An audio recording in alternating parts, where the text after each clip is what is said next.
I'll rush to the end here and tell you, I don't know how long it's going to take for this to become a big class action civil lawsuit or potentially even a criminal fraud investigation. But the story fairly begs for both or either of those. Shane Goldmacher of the New York Times breaking the news this weekend of how the Trump campaign ran an over $100 million scam on its own supporters around the election last year, basically duping their donors into repeated payments they never intended to make, which resulted in thousands of fraud claims by those Trump supporters trying to figure out where all their money went. Joining us now is New York Times national political reporter Shane Goldmacher. Mr. Goldmacher, thank you so much for making time tonight. It's nice to have you here. Thanks for having me on.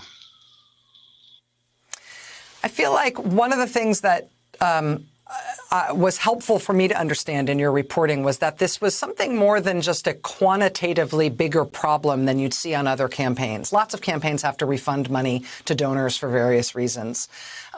This seemed like it wasn't just a larger amount of money, but it was almost a qualitatively different approach that they were taking toward trying to relieve their donors of money that their donors didn't actually intend to give. Is that fair? I mean, you can really just look at the refund data and it tells this whole story. At the beginning of 2020, before they started deploying these boxes and before they made them weekly, before they added a second checkbox, and before they obscured the language in those boxes, the refund rate that the Trump campaign and the Biden campaign had in the first 5 months of the year was almost the same. In fact, the Biden campaign had a slightly higher refund rate.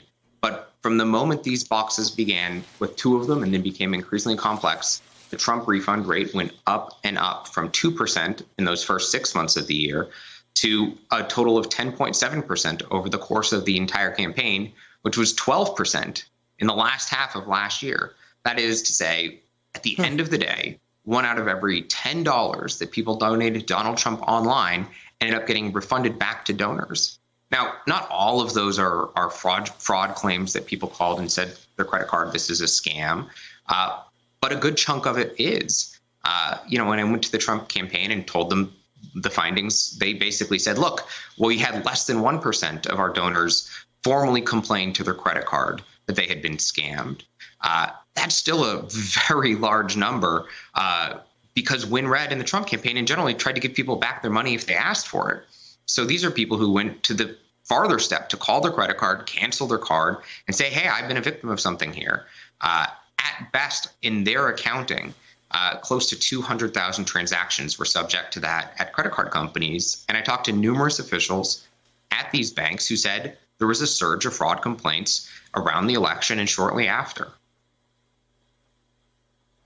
When they had to refund this money, did they refund it with interest? Because they had the money and were able to use it for campaign purposes before they refunded it.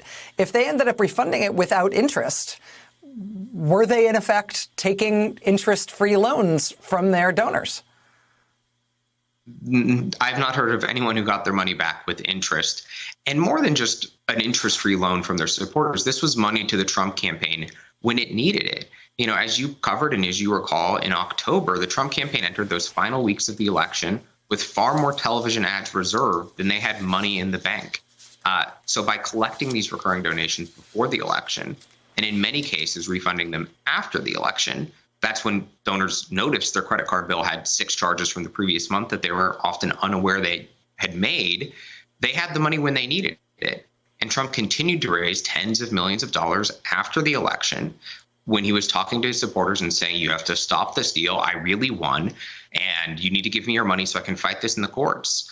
The reality is more of the money he raised after the election went towards paying for these refunds than it went toward legal bills. Stunning. Absolutely stunning. New York Times national political reporter Shane Goldmacher, this is an incredible story. Thank you for helping us understand it. Hey, thanks for watching our YouTube channel. You should know that you can follow today's top stories and breaking news and catch up on your favorite MSNBC shows all in one place. Download the NBC News app today.